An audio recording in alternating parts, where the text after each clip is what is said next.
Muri yeZimbabwe tinokuchingamidzai zvekare kune chimwe chirongwa pano Facebook Secrets and Confessions. Rekedzai tibva tapinda mumamessages edu atatsoka takakubatirai. Message yedu yekutanga yakamera sekudai so. Hanzi mukomanachi makadai zvenyu, please post my story makavika chitupa changu. Ndauyawo pano ndiini dark secret yangu yandiinayo and confession yangu yakamera sekudai.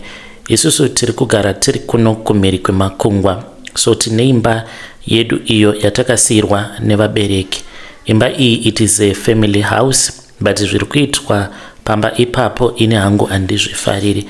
As for now, there are about 6 families, if I recall correctly, those that have lost their money pakutengeswa kweimba. Imba iyi ndakatoshamisika ndichitoona itoripo marketplace, like on a legit website kunotengeswa maproperties. Ndakangoti zvekuZimbabwe zvakaoma. If it was in another country that thing would never happen. Maybe inhau yekuti maproperties acho most of them tengeswe through mabanks, because dai zvinhu zvaitengeswa through mabanks zvaisambonetsa. Idzi nyaya dzekuti everything is all about cash, mukoma zvinonetsa.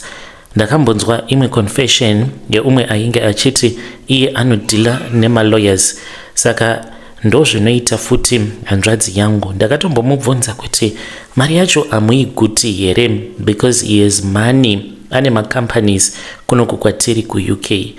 When I heard about this, nyaya ichibva kune muroora vanetsana. Munongotiziva vanhukadzi kuti nyaya dzinozotanga kubuda mushure mekunge vanhu vanetsana, especially pakanzi panenge paine magirlfriends mukati. Saka hanzvadzi yangu ainge ava negirlfriend muHarare. Saka pavakatengesa imba iyi ichitengeswa mukomanashi, munhu anongopiwa mafake title deeds. Maconnection acho mukoma kunyange ukanzi waenda kupi, hapana kana paunombofa wakatombobetserwa, because the system hamahwani chaiwo. The system is very rigged, and he has aligned himself kune vamwe vanhu avo vanototonga maland baron, because mamwe aya amunoti maland baron vanenge vatongoriwa maplaceholder evaridzi chaivo veland. Saka vakatoti property iyi yakanaka and tikuda kutoti tinge tichitombodya nayo. I overheard this conversation that was recorded by muroora wangu. Akazondinzwisa ndikati chasara ndechekuti imba iyi ichatorwa, because vakaramba vachiona kuti imba iyi iri kuvadyisa mari yakawanda kudaro, because most of the people that are buying this expensive property vari kunoko, vanhu vari kuda kurelocata vachienda kuZim. They are the ones that are buying these properties. Neumwe mukadzi ari kuCanada, she was the recent one akatenga imba iyi. Akapiwa mapapers, but she does not know kuti mapepa iwawo they don't even mean anything.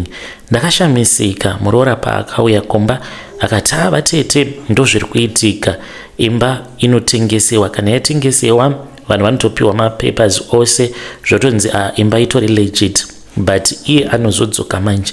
Dhiri ravanoita mukoma, muroora wangu akati vatete ndiregererei. Saka muroora wangu iye akakurira kuBulawayo muNdebele.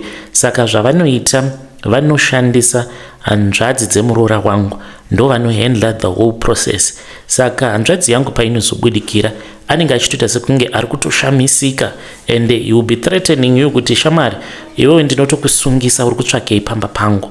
And since everything zvinenge zvitori nesetup yekutoti from the start hauna chaunenge uchiziva, inenge itori big setup, and you will be walking into a trap. Paunozomhanya uchiti kumapurisa, nyaya yako inenge ichingonzi from one end to another, and inotorova, because zvinenge zvitori nemaoko evanhu vakuru mukati. Saka kunyangwe ukada kupaumba ukaita sei, hakuna kwainoenda nyaya iyoyo. Saka vanhu vanokutengesera stand, like I told you, hanzvadzi dzemuroora kwangu. Saka ivo nekuda kwekuti vanenge vachinyepa, but vanenge vachitotaura zita rebrother yangu kuti isusu tinotoshandira nhingi, ndiye muridzi weimba iyi. Saka kana muchida tikuda mari yakati, wotobvisa mari paya, everything wotoona sekunge zvinenge zviri legit. watoita move in mukoma seimwe family yandakanzwira tsitsi. They were even threatening them kuti amufi makakudzokera ku-UK, nyika yedu zvaingori. Saka vanhu ivavo I just heard nemuroora kuti vakazongosarudza kudzoka ku-UK. Apa hanzi vaitoratidza kutoti vanhu vainge vakatoshandisa ma-investment avo tumari twavainge vakaseva vachiti this is our retirement. Saka nemishonga hanzi iri kubatwa. Hanzi pamba ipapo pane hoko dzakarovererwapo pamba ipapo, ende nganga yacho hanzi vanotoiunza nendege kubva kuZambia yotonotorwa kuairport. Nganga iyi hanzi inotorwa naNatsano, hanzvadzi dzemuroora. Auya kwandiri, I then spoke with my brother ndikati, what are you trying to do ne-family house? Do you know kuti you are playing a risky game? Vanhu ava, they might be protecting you today, but do you know kuti tomorrow vanokwanisa kuzongomuka vakakutorera imba. Iye anoti hakuna zvinhu zvakadaro, imba ndeyangu, like legally imba zvechokwadi iri mutrust mefamily, zvekuti vanhu dai vaitoziva kutoti when something is in a family trust haungotengi imba iyoyo kana mudziyo wacho sekunge uri kutenga chingwa, nekutoti panenge pachitoda masignatures edu kuti tose tinge tichisaina. So ndonyaya yandiunza pano mukoma, ndikungobvumirana nazvo paconfession iyo yandakabva mukuteerera yemukomana uyo anga achiti he is a junior lawyer. Zviri kutoitika izvi ende vanhu ndo zvava kutova pamari. Muroora wangu akatoseka achiti akaudzwa naNatsano vari kumusha vakati zvinotoita sei, nekuti ndidzo dzega nzira dzangosara kuti tinge tichiita mari, nekuti land munyika hamuchina. It is so scary mukomanashi zviri kuitika muzimu. It's like now it is a wild west. Ende kana iri sehanzvadzi yangu atova munhu wekuti iye pachezvake he is so scary kutongotaura naye. Pandakaenda ndichiti ndoda kunyatsokunonzwisisa kuti what is happening, takazotogumisidzira tava kutoseka, but the wife was so angry akati tete mava kutoshandisirwa mushonga, akangoti iwe bvapo, iwe nyarara. Saka hanzi anopota achigeza nemafuta eshato. Mafuta awa hanzi anotogeza nawo, not kumazora, anopfungaidza obva amakanda mumvura kana ava kugeza. Hanzi ndo zvinomupa simba rekuti kana achitaura newe nepa anenge akukanganisira, hanzi unongozogumisidzira wasiyana nazvo. Chiri kundityisa ndechekuti kohoko idzo dzakarovererwa pamba apa mukoma, pamba patakasirwa nevabereki vedu, mangwana hadzizotikuvadzi here hoko dzacho? Ko kana zviri zvinhu zvinozomuka zvava kuda ropa, where are we going to be mukoma?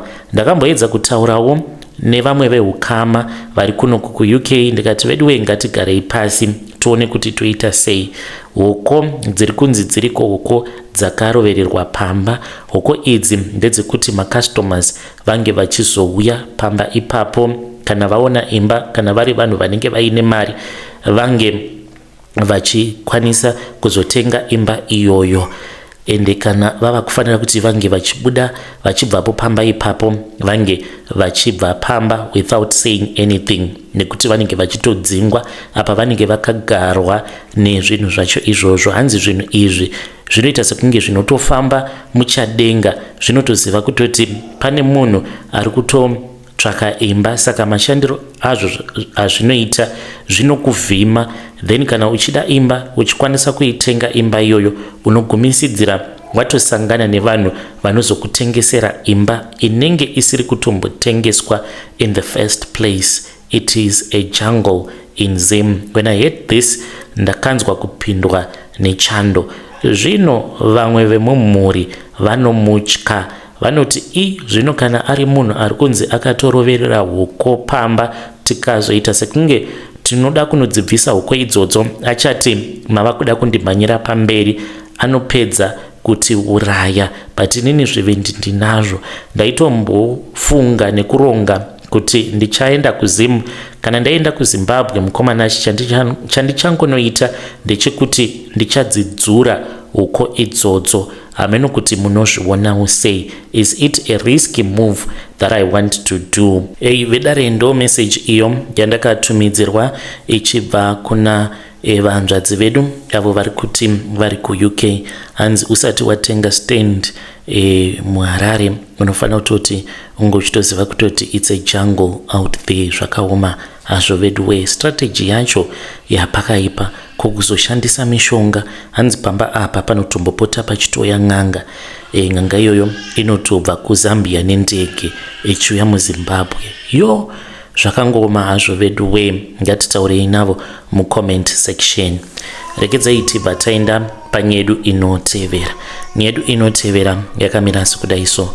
Hanzi makadai zvenyu mukoma, ndinokumbirawo kuti munge muchindiposterawo nyaya yangu makavika chitupa changu. Inini ndauya pano ndine secret yandinayo. Ndiri kufunga kuti ndige ndichisiyana hangu nemudzimai wangu. Chikonzero mukoma ndechekuti mudzimai wangu paakabva kumusha, it was last year muna June. Fungai kuti gore rava kutoda kutopera mukoma Nash. Apa zvinhu izvi zvakaitika last year. Iko zvinozvi takagara mumba tine chibhodhoro. Chibhodhoro ichi mukoma chi 500 ml chine mvura irimo. Mvura iyi hanzi ndo yakashandiswa kuti ndige ndichizozviziva. Akatomboramba ndakazviziva through mwana. Pane mwana wedu akauya kunoko, saka kamusikana akanotaurisa. Kakazoti ndainge ndatobva kubasa, kakabva kati dedi pane zvandoda kukuratidzai. Saka mudzimai wangu ainge ari panze. Maybe ndimwari vainge vachitoda kutoti ndige ndichitozviziva kuti ndo mashura andiri kuitirwa nemudzimai wangu. Kakabva kamhanya, kakabva katanga kubvendenyura. Tine mamwe mazibox awo ekuti kana kuchipisa mudzimai wangu anopeta magumbeze omaisa muzibox imomo. Saka mukati memagumbeze ndo machainge chakaiswa chibhodhoro ichocho. Saka pandakaona mwana achiburitsa chibhodhoro ndakangoti iwe hazvina basa munamato uyo. Akati dedi hausi munamato, imvura yakagezeswa sekuru. Ndakashamisika. Ndikamubvunza kuti sekuru ani? Akabva ati sekuru Joseph. Ndikati iwe unonzwisisa here zvauri kutaura? Uri kuti imvura yakashandiswa kugezeswa sekuru Joseph rini? Mwana ndo paakabva achizondiudza kuti pavakageza mutumbi wasekuru ndo pavakabva vachizotora mvura. Hanzi mvura iyi mama vakapiwa yavo, vamwe zvikare vakapiwa dzavo mvura. Saka tsano ava vainge vari munhu ainge aine mari. Ndakamirira mudzimai wangu akati apinda mumba ndo paakaona ndakagadzika chibhodhoro chake ichocho chine mvura pasi. Akangochitora akabva ati zvekubatirwa zvinhu zvangu handidi. Ava kutotanga kutopopota. She was very defensive. Ndikati what is the meaning of this? Ndokubva aramba akanyarara. Akamboda kubuda panze. Ndikamhanya ndikanovhara door ndikati ndiudze what is the meaning of this. Akangotarisa mwana akati iwe ndichakuuraya nekukurova.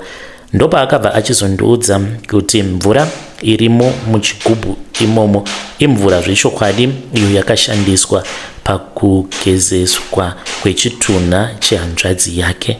Saka hanzi mvura iyi vakanzi vanofanira kuti vange vachigara nayo mvura mudzimba dzavo kwemakore anokwana kuita 3 kana kuti 4 upenyu hwobva hwachizotanga kusununguka. Ndakamubvunza kuti kosei? Akati nekuda kwekuti vainge vakabata urombwa hwavo hwavainge vainahwo ndo hwaikonzeresa kuti isu tinge tichiita nhamo senhamo yatiinayo. Ndikati but inini ndinokwana papi? Iye akati unokwana ka nekuda kwekuti wainge wakaroora ka ini wakaroora ini. Saka ndo nyaya iripo mukoma Nash. Chigubhu ichi chirimo mumba. Ende ini hangu kana hope dzimwe nguva ndinotomboshaya hope kuziva kuti mvura yakashandiswa pakugezesewa kwechitunha, mvura iyoyo tiri kugara nayo mumba for the next 4 years tiinayo mvura iyi. Saka hanzi ndo mhiko idzodzo dzekutoti tinge tichitopona. Hanzi kana ndiri seni ndakatotsikirirwa mubasa randinoita because ndiri munhu anovaka. Ende zvechokwadi mukoma Nash pandainge ndiri kuZimbabwe zvaitita sekunge zvainge zviri nani kubva zvatakangouya kunoku kuSouth Africa mukoma mabasa akabva atezi, zvinhu zvikabva zvawedzera kuoma. Saka zvinhu zvaingovawo mupfungwa dzangu kuti asi sei life iri kurwadza kudai. Handina kunge ndakaziva kuti kurwadza kuri kuita upenyu yainge iri nhau yekuti dzano nekuda kwekuti vakaromba ndivo vainge vakatitsikirira isusu tisina kana zvatainge tichiziva. But I don't know who to trust. Must I believe my wife? Hazvisi zvinhu zvatova newitchcraft mukati here izvi. Inini ndiri munhu anonamata mukoma, kunyange ndisingaende kuchurch each and every day, but kunamata ndinotonamata. I need help kubva kune vedare renyu. Hey vedare, ndo message iyo yandakatumidzirwa ichibva kuna mukoma vedu. Ngatitaurei navo mucomment section. Zvakangoma hazvo vedu we. Kunyange zvikanzi ndo nzira dzacho dzamunenge muchifanira kuti munge muchishandisa kudestroya mhiko idzo dzakasiya dzaitwa natsano venyu, but yai zvekuzogara muine mvura yakashandisiwa pakugezeswa kwechitunha chavo, izvo zvinotyisa izvo. Hope hadzingambobati pakadaro. Saka mukoma hamusi kuona here zvinhu zvinotyisa nemvura dzamuri kugara nadzo mumba, but kana kuri kunzi zvinhu izvi zvanga zviri genuine, kosei vasina kukuudzai kana pafoni kutongokuudzai kuti kunoku ndo urongwa huriko, tanzi tinofanira kuti tinge tichizosunungurwa, ende tinosunungurwa nekuzogara nemvura yagezeswa mufi. Not kuti munozoita zvekuudzwa nevana. Pari tricky. Vedare munozviona sei? Ngatitaurei navo mukoma ava mucomment section. Hanzi ndiri kutya ko kana kuri kunzi mukadzi wangu aitopota achitombobika zvokudya, achindipa zvokudya achishandisa mvura iyo yeye pakaipa. Rekedzai tibva taenda panyedu inotevera. Hanzi mukomana makadii zvenyu, please post my story makavika chitupa changu. Inini ndiri murume uye zvekare ndina makore 32 years kuberekwa, kiki nditori graduate, but kunoku ndiri kushanda hangu as a garden boy, but ndinongoti kuna Mwari kudenga kutoshanda kwandiri kuita sagarden boy inyasha dzaMwari. Ndinoti ndichishanda ndinenge ndichiteerera hangu maconfession kubvisa stress, because ndine zvakawanda zvinenge zvakandimomotera mupfungwa zvekuti ndinokwanisa kana kungozvipfuudza. Nezira rangu mukoma ndachengeteswa vana vasiri vangu 3 times. It is not even normal. Upenyu hwangu hwakaoma mushure mekunge ndabva kucollege. Mukoma, I had a great life ahead of me. Ndainge ndiine musikana wangu wandainge ndichida nemoyo wangu wose. Saka sekuru vakazongobva kumusha. Vabva kumusha vakandipa mari. It was $50. Mari iyoyo mukoma ndakaigamuchira nekuda kwema situation ekuti tainge titongoriwo varombo. Saka ndakangofara ndikati hanzvadzi yaamai vandirangarirawo, ndikatora mari iyoyo, but ndakazovarota sekuru ava vachindibvutira mari, but pavakandibvutira mari yainge yakawanda zvisingaiti. Saka after that ndo pandakazotanga kuona kuti upenyu hwainge hwandiomera. Ndainge ndakabva mukuita an interview ndikatomboshanda for a week. Ndakazodzingwa pakambani ipapo. Pandakadzingwa pakambani pacho mukoma, ndakadzingwa ndichita sekunge imbwa, kuita sekunge munhu ainge aba something. Ndikabva ndati zvemuZimbabwe zvandinetsa after ndatanga kuita zvekuchengeteswa vana vasiri vangu, then kana mwana ava kutokambaira munobva kudza kuti mwana uyu haasi wako, I'm very sorry ndakakuchengetesa mwana asiri wako. It kept on happening over and over again. Ndokubva ndachizouya kunoku kuJoni.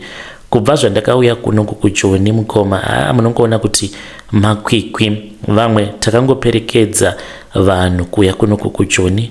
Pacho ndinoshandawo paplot sagarden boy, but chilife chendinorarama mukoma muJoni kugara muimba isina kana magetsi. Apa kunoku kumaplot kunonetsa. Kana usingadi kugara paplot ungagara kupi, because hakuna transport yekuti ndige ndichienda kulocation and kuti unge uchipafamba maybe it's nearly 16 kilometers. Saka hazvitoiti, ndinotongogara muimba isina magetsi ndinobika nepalma stove, kana kuti murungu akafila gas ndinobika negas mujoni. Zvakandiomera mukoma. Ndakagamuchirawo chipo chandakapiwa nasekuru vangu. Handina kunge ndakaziva kuti vainge varipo pakuda kundikanganisira future. Muri yeZimbabwe ndo message iyo yandakatumidzirwa ichibva kuna mukoma vedu. Ngatitaurei navo mucomment section. Zvakangooma hazvo veduwe. Hanzi pandigere hapana kana magetsi, kutongoita zvekutongotamburirawo ndirimo mumaplots. Zvakaoma hazvo veduwe. Ngatitaurei navo mucomment section. Nyaya yekupiwa magifts inotyisa. Vamwe ndo vanopiwa motikari. Hanzi ndakapiwa mari $50 kwava kutotengesa upenyu hwako nekuda $50. Regedzai tibva taenda panyedu inotevera. Nyedu inotevera yakamira sekudai. Hanzi mukomanashi makadii zvenyu, please post my story makavika chitupa changu. Handizivi kuti ndingabatsirikana sei. Ini ndiri kufunga kuti ndinge ndichienda kana kung'anga ndinge ndichinogadzira pastor ava kuti vange vachipenga nekuda kwekuti ivo nemukadzi wavo vakandikanganisira marriage yangu. Ndakati ndichinamata mukomanashi ndikabva ndachizonzwa mweya mutsvene vachitaura neni kuti ndinge ndichireurura kuti vandiregerere. Meno, I think I made a mistake. Dai ndakangoramba ndakanyarara. Even though murume wangu ainge aine masuspicions ekuti painge paine zvainge zvakaitika pakati pangu nebest friend yake. Saka zvakaitika, it was all a mistake. Saka ndakabva ndachizoenda kwa pastor just for marriage counseling because ndainge ndisingachakwanisi kupa murume wangu bonde. Ndainge ndava kungogara ndiri very rude kwaari because I was hiding this secret in my heart. So it made me to hate him even though ainge asina chaainge akandikanganisira. Ndaenda kuna pastor, ndakagara navo pasi nemudzimai wavo, ndikavaudza kuti ndainge ndiine zvandainge ndakachita murume wangu. Saka ndakangofungidzira kuti sezvo vari mapastors, they won't tell my husband. Vakaudza murume wangu and my marriage has collapsed because iye akabva atongoudza hama dzake. Ndakamboedza kuramba but still ndakatongoona kutongoti everything that I had said, my details ose andainge ndakavaudza vainge vasingakwanisi kuti vange vachizomaziva ma details iwawo about my husband's friend.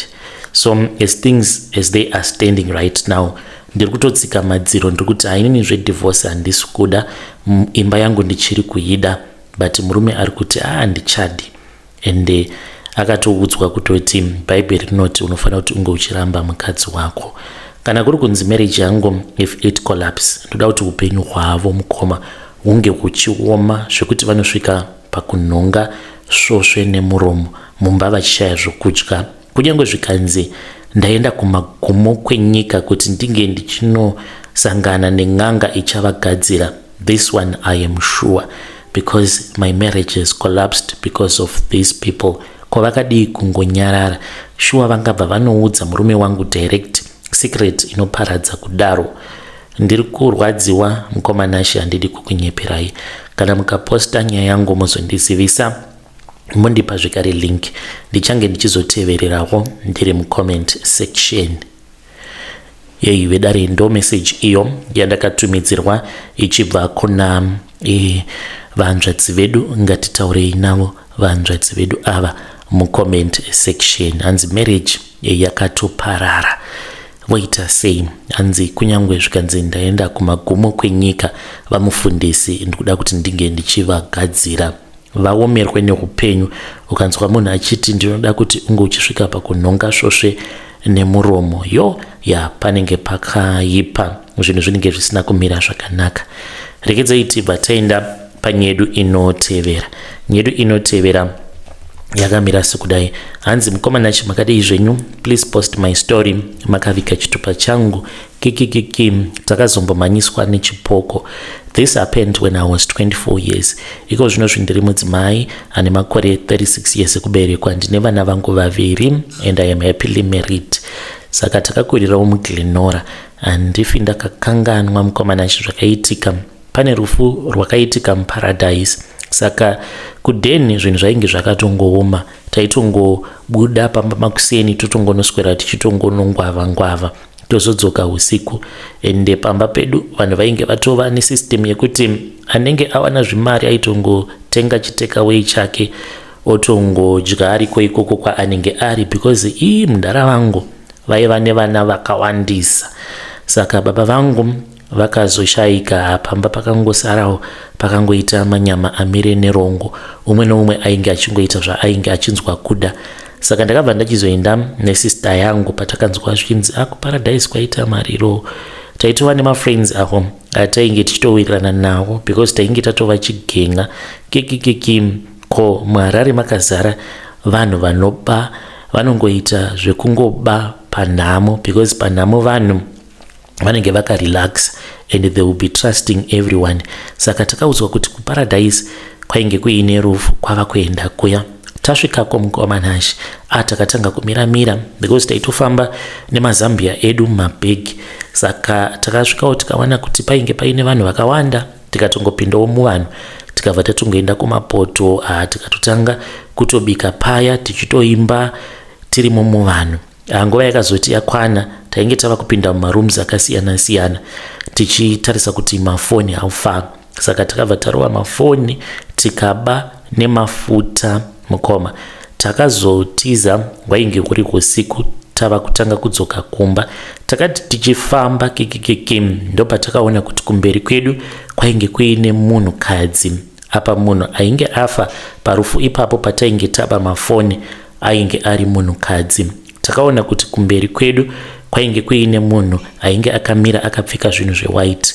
Takatombofungidzira kuti munhu uyu watainge tichiona ainge atongoriwo munhu ainge achitoendawo kumasowe. Kunodai mukoma, ndo patakaona kuti akatanga kupfuta moto mukati mezigemenzi raainge akapfeka. Ungapamira mukomanashe, nditori nechironda pachigunwe pangu, hachipore chironda ichocho. Tinongoti kana tava muna November pazvakaitika, chironda ichocho chinototanga kutorwadza zvisingaite, chotochereka kutobuda ropa, because takati tichimhanya ndakakuvara zvisingaiti chikatombopora. Chakatimhanyisa chipoko ichocho tikazobudikira kumasimbi uko ndiko kwatainge tiri. Apa isusu tainge tichigara kudhuze nekumaflats. Zvakaitika ipapo mukomanachi zvakandishamisa. Kubva ipapo handina kuda futi kuzomboenda kurufu ndichinoba parufu. But sister yangu aitova nenharo, vakazonobudikira kubhoera uko kwavakabva vaine magroceries mukoma nemafoni. Tikaita nguva yakareba tichidya magrocery iwawo ainge akawanda. Vakaita ekututa vachienda vachinonoviga musango, vakahaya motikari.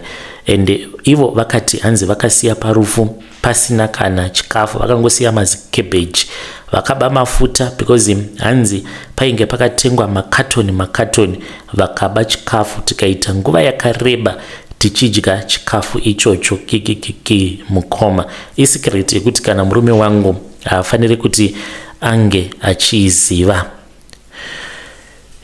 Vedare ndo message iyo yandakatumidzirwa ichibva kuna vanzvadzi vedu.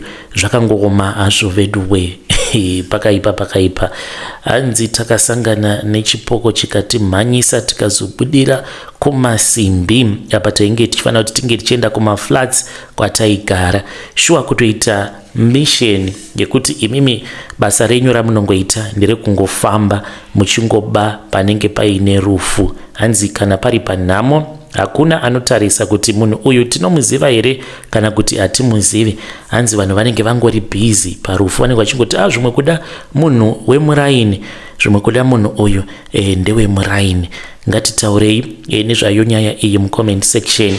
Ko apo pavari kuti chironda chavo, hanzi chironda chavainacho pachigunwe, hanzi kana mava muna November pakaitika zvinhu izvi, hanzi chironda ichocho chinotanga kuchereka, vototanga kutorwadziwa, hanzi panotobuda ropa kubva pazvakaitika. Zvinhu izvi zvinokonzerwa neiko? Zvingagadzirisika sei? Kuti vachiri kungoramba vachingotevererwa here nemweya wemukadzi iyeye, ende vanofanira kuti vange vachiita sei kana kuri kunzi vanenge vachitevererwa nemweya wemukadzi iyeye. Ndakavabvunza kuti zvino zvinhu zvamakaba makazvaita sei nazvo. Hanzi ndakangosvika pamba ndakabata 2 liters chemafuta, zvimwe tainge tatorasa patainge tichitiza, including zvimazambia nemahandbag, zvakangooma hazvo vedu we.